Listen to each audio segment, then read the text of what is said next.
शब्द आहे हे शब्द तुम्हाला उपयोगी येतात.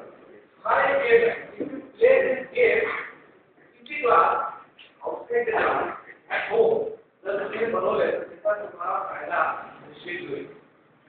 एक दुसरा असं गेम जो तुम्हाला घ्यायचा येईल तो म्हणजे सेंटेन्स बिल्डिंग. आता हा वर्ड आहे, तुम्ही म्हटलं तर मला तो पुस्तक आले, आता या शब्दांचं करू काय?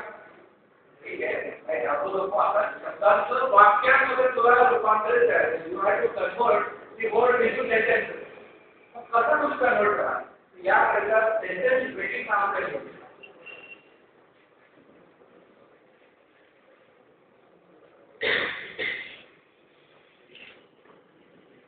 आता हायचे आपल्यामध्ये करू शकतो काय सुरुवातीला कुठे एक फॉर एक्झाम्पल मी एक वाक्य म्हणतात दिस इज ए ब्लॅक होल. हे वाक्य झाल्यानंतर दुसरा जो व्यक्ती आहे दोन दुसरा काय आहे black hole is used to write. हे दोन we note down from this black hole. आम्ही त्या ब्लॅक होल मध्ये असं करतात. Black hole is black. it is of gray color also. Teacher write written chalk. He uses duster. तर या पद्धतीने तो ब्लॅक बोर्ड वर वाक्य करत आहे आणि इतर तुम्हाला करत जायचं की तुम्हाला दिलेल्या जो काही वर्ड आहे किंवा वाक्य आहे त्याचे कंटिन्यू केलं पाहिजे. जसं थांबलं आपल्याला आता बदलायचं आहे वाक्य. For example window. Window, this is the window. We use it for air. We use it for ventilation, for sunlight. So, या पद्धतीने आपण त्याचा उपयोग करायचा आणि आपण करते. In this way, you can make many sentences. For example, pen. This is the pen. We use pen to write. We use pen to write in our notes. Pen is very essential for education. Pen makes students their work easy. Without a pen, person can't write anything. तर असं वाक्य चालू आणि हे वाक्य तुम्हाला बनवता येईल.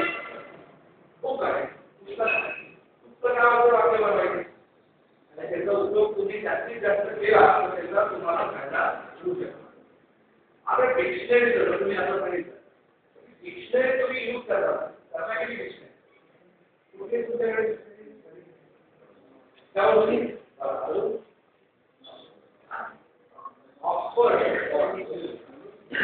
नवनीत रिसर्च कॅम्ब्रिज हे सांगतात अनमोल. तर एकंदर आपल्याकडे बरेच डिक्शनरी आहेत. डिक्शनरी कुठली घ्यायची हा प्रश्न तुमच्याकडे आहे. प्रत्येक जण दुकानात गेलं तर दुकानदाराला विचारतात काका कुठली डिक्शनरी चांगली तुम्हाला जास्तीत जास्त किमतीची आत्माला हे चांगले मग तुम्ही ते घेऊन जाईल छान आहे घरी आणताना मग लक्षात आहे आनंद द्यायला पण डिक्शनरी कुठे घ्यायची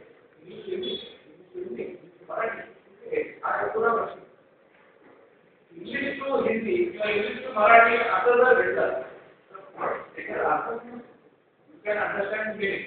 पण त्यामध्ये वाक्य नसतात. त्यामुळे ऑक्सफोर्ड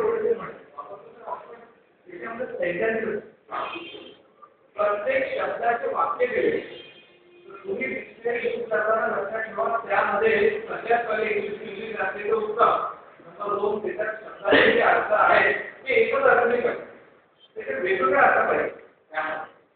नंबर 3 वाक्य असणार सेंटेन्सेस जर असेल तर तुम्ही शब्दांचा उपयोग करता येईल. शब्दाचा उपयोग त्याच वेळेस तुम्हाला करता येईल ज्यावेळेस तुम्ही वाक्य